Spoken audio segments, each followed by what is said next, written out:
factors dito. Kasi ang pagiging artista, hindi naman yan sa religion or sa advocacy. I think it's the talent, personality, and kung paano ka makisama sa mga tao. And kung willing ka ba matuto, kung passionate ka ba, and kung may star factor ka syempre, and syempre kasama na rin yung charisma, looks, ganito ganyan, siguro doon ako nag-step up. And isa na rin sa nakatulong yun, siguro yung advocacy. Wala bang mga bawal, if ever, na you'll be joining Meron, of showbiz? course meron. There are boundaries. For example, hindi ako isa, nakahubad ako, Bawal yun. so, isa sa example. So hindi ka pwede mag-topless. Ngayon pa lang, hindi na Hanggang sando i-a-ex. lang. Hanggang sando lang. Naku, marami na disappoint. Ayun na. So, okay. Sa mga nakalakad, paninipak. Yeah. Kinabahan? So first, I think, kung magiging honest ako, kasi first photoshoot namin, nung nakita ko siya, I got intimidated. Siguro si David din na. Kasi yung looks niya, yung charisma, yung talent niya sumayaw, and also yung personality. Okay. Mad, sino yung mga dahil ngayon? Eto na, sigurado na yan, bibigyan ka ng project, bibigyan ka ng serye, etc. Sino yung mga gusto mo makasama, makapareha? Siyempre, ang mga idol ko, mga big time na sila Miss Marian Rivera, sila Lino Lantes, also si Kuya Rino Madrid, and also sila Kira, yung mga from PBB na mga kasing age ko lang. Parang hope to work with them soon, maybe, di ba? If ever, sino gusto mo makapartner, given the chance? Given the chance, I think kahit sino. Hindi, kailangan may piliin ka. Kailangan may piliin ako. Siguro si Kira from PBB. Yung Why? partner ni Josh. Hindi ba taga kabila? Kabila ba siya? Yung mas realistic na from Kapuso. Alam ko puso siya. Siguro si okay na ba kahit big time? Oo naman, Si Miss Bea Alonso. Bakit si Bea? Kasi ever since I was a kid, pinapanood ko siya eh. Pero kung pwede pa, di ba? It's not too late. Diba? Naka-work ko. Kaedad ko. Sige, si Charlie. Charlie. Charlie Kasi Fleming? I like her personality. Personality niya and yung attitude niya, makapanood ko siya. I like her. Okay. Ano honest feeling mo ngayon? I'm very proud of myself. Di ko na in-expect. Honest feeling ko right now, I'm very happy. Yun lang talaga. And very thankful sa opportunity ko. Yun talaga yung nararamdaman ko right now. I feel blessed. I feel so blessed. Mad, sa palagay mo, bakit kakaunti yung mga masli na sumasali sa ganitong industry? Ano yung Siguro reason? kasi very conservative sila. Lalo yung sa babae. Bawal talaga. Sa lalaki, okay. Opo, okay lang naman. Pero there are boundaries kasi. Yun nga tungkol dyan, Mad, balik at ikudutso ko lang dyan. Kasi tulad sa mga sports na bench, what if in the future, alam ka ng bench? Underwear, bench ano? body. Bench is, hindi na naman siya Halimbawa, bench body ang MT sa'yo. I have to read that. And there are other projects naman ng bench, like other damit. Hindi naman Pwede ako ba siya pwede. magsando doon? Yeah. Pero I think Kaya midriff. brief, it's too much bawal talaga.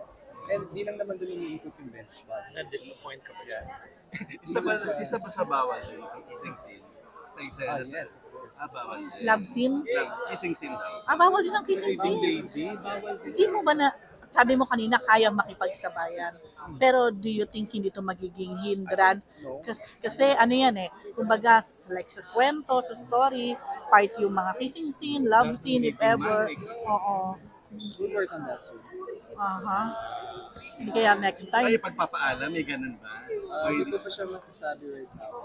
Maybe soon. We'll know. Pero so far, ikaw ang We'll parang, make things work out. okay, parang ikaw ang kauna-unahang, if ever, ipupush ng network na Muslim Actor. actor or Muslim star, ganyan. So, How do you feel? I feel so proud. Kasi syempre, if ever ako yung una, it's a pleasure okay. na i-represent yung community. Okay, so Mad, kasi syempre kami, ngayon ka lang namin nakilala. Can you please tell us more about yourself? Sino si Mad? Paano mo kami gusto kang kilalanin? And ano yung mga ilulook forward mo pa? Ako si Matt. Mad ano nga? Ahmad. Shane Ramos. Then, Ahmad. That's my nickname. Ahmad talaga. In short, Okay. Ahmad, A-H-M-A-D. And in short, man. Okay. Then, ang surname mo? Ramos. Okay. Then, estudyante, senior high school, grade 12, UST, graduate na. And then, course, Hindi, papasok pa lang um, siya. BBS Customs Administration. Pero I plan to transfer sa SU, sa Intramuros, kasi number 1 siya sa Customs Administration. And speaking of academics, kayang-kaya ko siya isa. Hindi ko pa rin pababayaan. Bakit customs? Sa family din. Family. And Dahil? also, family work, business. Okay. Nasa custom industry kayo. And Okay. also, pangarap ko rin yan since I was a kid. And Okay. pangarap din sa akin ng tatay. What And else? also, personality ko, very friendly ako, approachable. Kahit mukhang intimidating, mali yun. Very friendly talaga ako, very kind. I love sports. Anong Athlete sports ako, mo? Volleyball. So, Naging- you are varsity in Yeah, sa UST po. Na-recruit po ako doon kaya po nakapag-aral po ako. Age, 19 years old. birthday, November 16, I was born in 2005. ni girlfriend. I can't disclose. Hindi ko po Siguro, siguro hindi ko pa sasabihin. hindi pa pwede. Oo. Okay. Anong motto mo? Total Islam book na tayo kailangan. Diba? Anong motto mo? May motto ka ba sa buhay? Favorite motto ko, I always tell this to everyone. Tatanong sa everyone. Take the risk or lose the chance. Favorite color? O, sabi sa inyo, Islam book. First show business. Show business? Like show? Nakasali ka na ba sa isang contest? Nag-try ka na ba? Talent ka na ba sa isang TV show? Talagang totally. I do modeling. Saan? Modeling. Sa Print, brands. mga okay. Brands, and then also, yun, athlete, modeling. Wala ka pang TV commercial. Nag-runway ako, photo shoot, ganun. Commercial wala ka po. Nathan, Bisaya, di ba? Oo, Bisaya ako. You're the only one Oo. sa 20 finalists. Yeah, I'm the only one Bisaya. Like, kasabot ako Bisaya, kabisado rin ako Bisaya. Like, ano na kay kong Bisaya. I was born to be Bisaya. Asa man kapit sa Sa Bisaya? Bisaya. From Cebu po, then, specifically from Liloan. In Cebu Province, right? Liloan, Cebu Province. Oo. Town of Liloan, Cebu Province. How did you audition here? Actually, my manager took me when it was a provincial meet through our school. I won the pageantry, and the manager was one of the judges, and I was scouted. Then after that, I auditioned that next day, sa Diamond Hotel. In Cebu. Oo, in Cebu. Since nagbibiyahe yung mga scouting dito sa GMA doon sa Cebu. But you were from what school? From what school? Currently, I'm studying in National University of Cebu.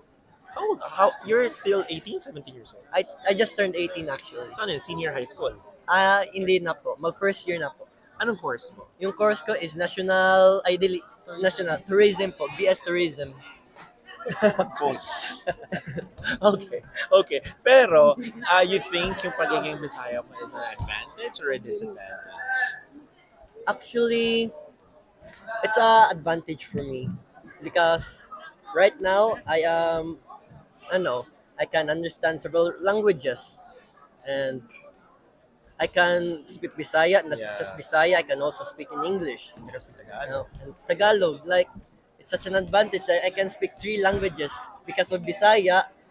We were able to learn Filipino in our schools, English in our schools, which Tagalog is very, very common in our school kasi it was taught because Manila and Tagalog is the center, di ba? How tall are you? I am 5'11 po. 5'11"? At the age of 18? 18 po. My God. Teenager at 5'8", so mataas pa. Well, did it not like sort of intimidate you being the only Cebuano and the 20 finalists for Campus Q3? First, yung una ko nakadating dito, yung na-workshop ako, kinabahan talaga ako. Kasi like, I understand your language, but when I deliver it, lagi ako mabubulol. Oo.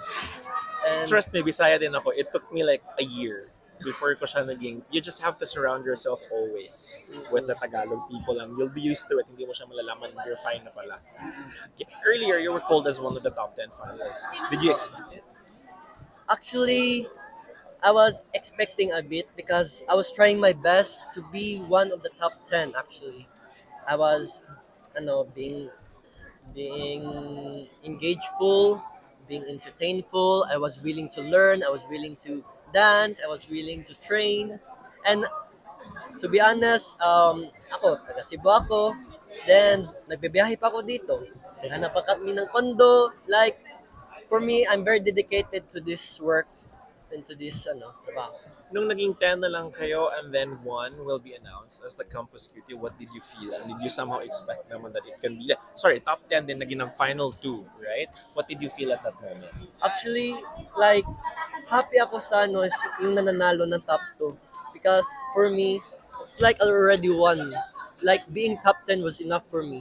Having a contract for 1 year in GMA is already enough for Yeah, me. congratulations. Oo. Kasi all top 10 will have a contract. Mm-mm.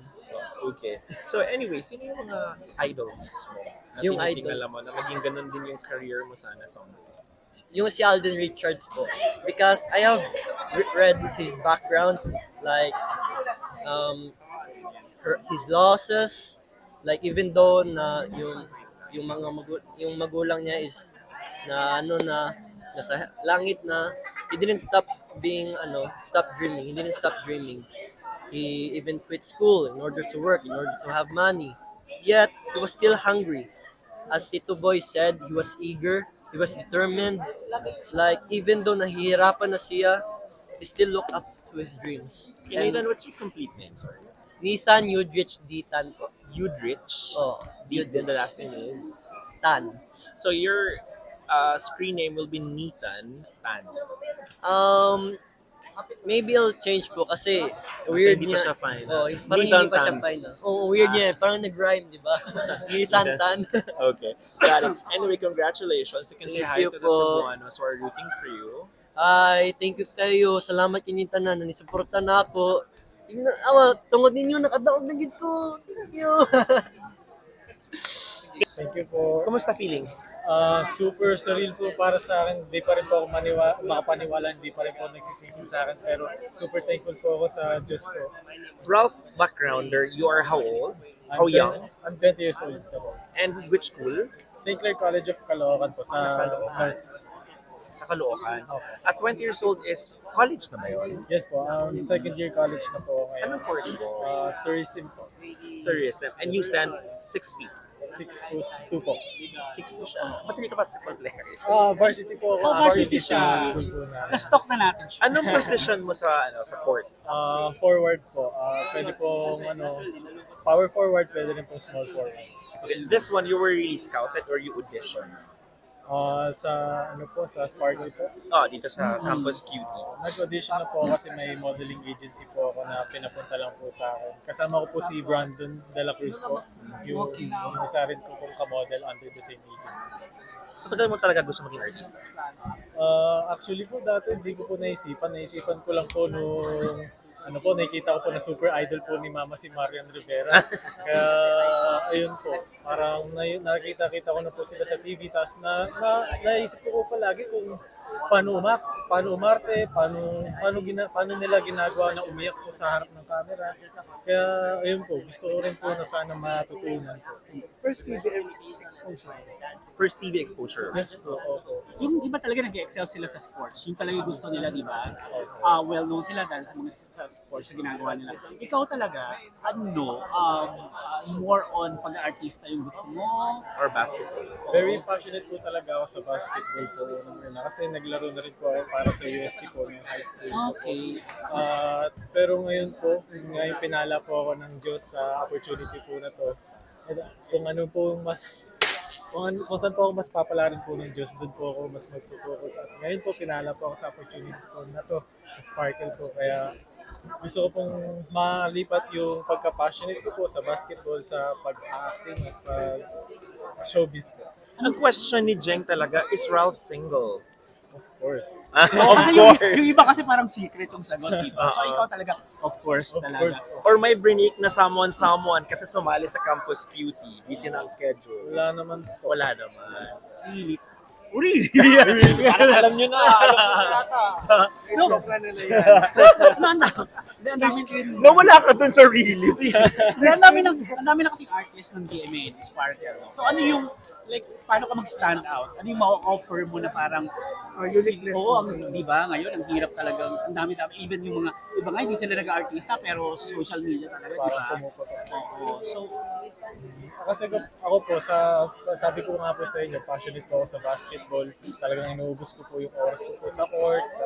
Inuubos ko po yung pawis at dugo ko po doon. Kasi po, idol ko rin po si Kobe Bryant na may Mamba mentality po siya. At yun po yung tinatry ko, incorporate po sa paglipat ko po sa showbiz na may killer instinct pa rin po ako sa mga gagawin ko pong bagay na kailangan po lagi po akong focus, lagi po akong determined po sa lahat po ng ginagawa ko. ano mo nilulook forward mo ngayon sa, like, sa GMA? Nilook forward ko lang naman po is matuto po kasi I'm very new to this environment po, industry. Kaya tinatry ko lang po yung best ko po matuto po araw-araw para po may kalabasan po. Pero parang kanina sa stage, parang sanay na sanay naman na. Oo. Sumali ka sa mga campus pageants, gano'n, dati. Sa school ko lang po, Mr. Bicuetal po, tsaka UN, nung grade 6 pa po yun eh. Tagal na. Pero recently lang po, kakasign ko lang po sa main models at nabigyan naman na po ako ng iba-ibang mga projects po on the side, kaya medyo nasanay na rin po ako sa harap po ng camera. Famous ka sa school, tingin mo, isa yun sa mga advantage mo kung bakit consider ka. Napapalingon lang sila sa akin. Pero hindi ko Wow! masasabi. Siyempre kasi ang fit naman niya. Tsaka Hindi ang ka tangkad mo. varsity ka talaga, Tsaka iba varsity talaga yung talaga. appeal, Kasi nag-look forward talaga sila sa bench mo. 20 basketball players, 6'2", hindi malayo ang pagiging bench endorser. I hope so po kasi sana po pangarap ko dati Kanina nga, nung i-announce, sabi ko, sarap yan. yun nga po. I was hoping din po syempre pero si Winston po yung nakakuha. Congratulations po sa kanya kasi deserve niya rin po. Ganda po ng fit niya sobra. Hindi ko po akalain na ganun po yung makakalabasan ng fit niya kasi nung pina-challenge po kami, super naipit po kami sa oras. 30 minutes lang po binigay sa amin. May mga limitations ba na pwedeng gawin? May mga limitations ka ba na, kasi sa showbiz talagang ang daming pwedeng ipagawa sa iyo, di ba? Kasi ako po, kung trabaho po. Lagi po akong ready. I-ready ko palagi sarili ko po. Para kung ano man po iba po sa akin ng pag-showbiz. Love team, sino gusto mong ka-love team? Nanood po kasi siya ngayon dito eh. Kaya Sino? medyo nahihiya po Oh my ako sa God! Sabihin mo na. Isa ba sabi? Sabihin mo na. kailangan Oo. medyo nasi-shape pa ako. Kasi itatag namin siya sa video na to. Bawal Joke daw, lang. Bawal daw ang ano, Alam mo bawal lang, daw ang man. secret. Alam mo lang. Oo. Who knows, pag nalaman Artist niya, siya ng di ba? Sparkle. Artist ng Sparkle. Ready na sila dyan, sabihin mo na. Sino bang nanonood kanina dito? Wala sa likod dati. Hulaan niyo muna. Nasa likod namin kanina. Dyan! Alam niyo na. Sige na. O sige, tatag natin sila, kalala naman natin sila. Okay, sige. Isa-isahin namin. Thank you. Thank you po.